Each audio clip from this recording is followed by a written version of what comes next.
Sam, why do you think most people fall out of routine with their training in the gym? They're just not enjoying their program, or they kind of get a bit burnt out with what they're doing. So if your program in the gym only includes exercises that you enjoy, you'll stall and plateau. And if it only includes exercises you dislike but need, you'll burn out and you won't want to train. So yeah, today's episode, we're diving into a problem that almost every lifter runs into in the gym: how to program your training so it's both effective and enjoyable.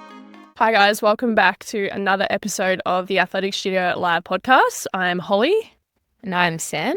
So guys, today we're talking about how to program for both enjoyment and results at the same time. So if your program in the gym only includes exercises that you enjoy, you'll stall and plateau. And if it only includes exercises you dislike but need, you'll burn out and you won't want to train. So yeah, today's episode, we're diving into a problem that almost every lifter runs into in the gym: how to program your training so it's both effective and enjoyable. So Sam, why do you think most people fall out of routine with their training in the gym?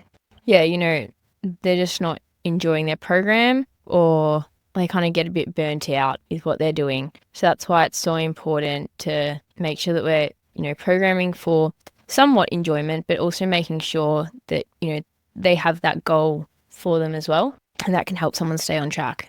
Yeah, so programming for enjoyment is so important, but we also need exercises in there that, people might not enjoy as well. So this is so common that, we always run into with students, with clients, both in the studio and online as well. That's why you got to find that good balance between the two. So why do you think it's important to train those exercises that people don't want to be doing?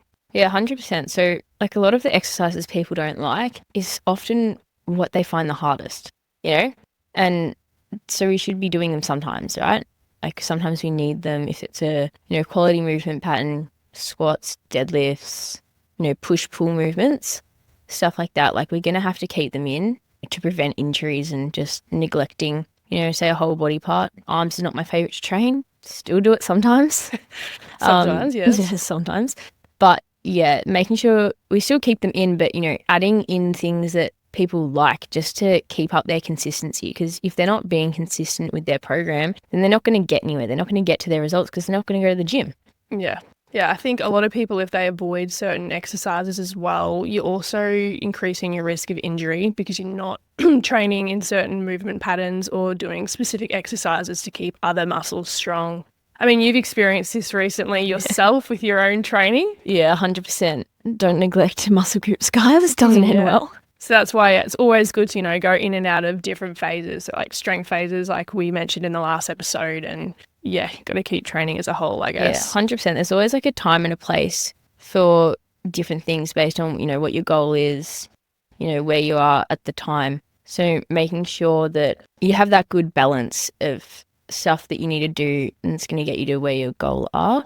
And, adding some fun things on the end.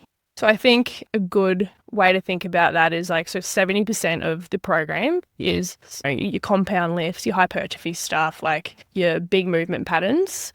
And then, which might, that might be the things that people tend to not enjoy as much. And then the extra 30% can just be your accessory stuff and, circuits, cool work at the finish, at the end of the session. So I think that's a good way to think of it when you're programming. Yeah, definitely. And, when someone does that hard exercise, one that they don't like, sometimes they get that reward at the end of the session anyways, that, they psych themselves up before the session. They're like, oh, I've got legs today, but, Bulgarians in the program, whatever. Even if the rest of the session they actually quite enjoy, they really get in their head about it. But once they do it, they're like, you've got the rest of the session to look forward to. Exactly. Yeah. And they get that reward from, pushing themselves through that hard bit as well. Yeah, absolutely. So always the stuff at the start of the workout that takes the most brain power to get through. So yeah, it's good to have little things at the end that you're going to love often once doing. You get into it as well, you get into the flow of things. Yeah, absolutely. And get through it. Getting started is the hardest part. In regards to injury, Sam, programming around that is so important. So what are some exercises that you would put into a program to limit injuries in certain movements? 100%. Well, it's very client dependent, but it's, often what their weakness is what they don't like because they've been avoiding it. So often, the things that they don't want to do and they don't, necessarily like, sometimes we need to implement that for many reasons, like injuries, their goal is whatever like that. So yeah, again, just that balance, explaining to the client as well why it's important. Like there's a reason we're not just doing this because we don't want you to enjoy it. Yeah. Like there's actually a reason behind why we're programming and explaining that. And then sometimes that actually, makes them then actually want to do it because, they have that end goal in their mind as well. Yeah. So something like a squat, a lot of clients, both in the studio and online as well, they'll send videos in and you can see imbalances from something in a big compound lift. So that's when you'd program, unilateral work. I mean, I know I love programming You love a lot of that. Yeah. Yes. I prefer doing that to the compounds, but I do them both. They have their place. So yeah, that's super important as well to avoid injuries.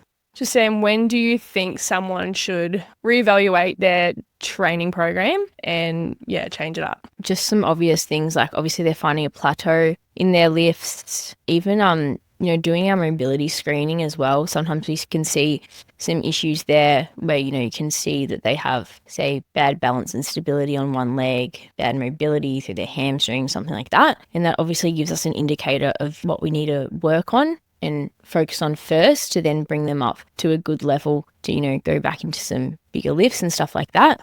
Yeah. So another example that I have with this is obviously a lot of online clients and clients in the studio, they come in to us, a lot of females come with that goal of, growing their glutes, growing their legs, and they've really avoided any sort of upper body training. And they're like, oh, I just want to grow my legs. So, I don't need to do any upper body. You can just do 3-4 leg days a week and I'll be sweet. But then you've got to explain to them that, to grow your legs, you're going to have to do some RDLs, you're going to have to hold weights. I find a lot of clients that come in and they've only been just training their lower body, they can't actually progress in their weights because, say their back in an RDL is letting them down. They can't hold that weight and their form is going because of their upper body. It's why we need to be able to train, all the muscles in the body so that we can have that strong base. And then, once we get that strong base, then, okay, look, maybe we can increase the volume on your lower body a bit more. Don't cut out the upper body, but just adjust the volume in different places. Definitely. And then that can, get them to the results that they want. Yeah, I think that's a big one. Lower back weaknesses are huge in most people, to be honest, when they first start training. So yeah, we definitely have to build up strength overall first, and then you can kind of knuckle down into what you want to dive into later on. So that's why it's so important, guys, to do exercise that, you might not necessarily enjoy, but are good for you. Sam, is there anything else that you would like to add about that? No, that's all. Consistency is key. So, keeping stuff you enjoy in, but also, there's a time and a place for something that may not necessarily not be your favorite thing. Yeah, everything in moderation. So guys, if you are unsure in your own training on, on certain things and specific exercises or, technique imbalances, anything like that, you can always reach out to us at Athletic Studio Live and just message us. Thanks, guys. Thank you. Bye. Thanks for listening today. If you're already training hard and eating clean, but your body still doesn't look the way you want, that's exactly what we help you fix inside Athletic Studio Live. Our coaching is fully personalised online. You'll get advanced training and nutrition programming that adapts as you progress, plus direct support from me or Hollie individually, not just a template. This isn't babysitting or group hype. It's one-to-one coaching designed so your body finally shows the effort you're already putting in. If you're ready for that level of structure and support, head to the link in our show notes or go to www.aslive.app to get started. We'll see you in the next episode.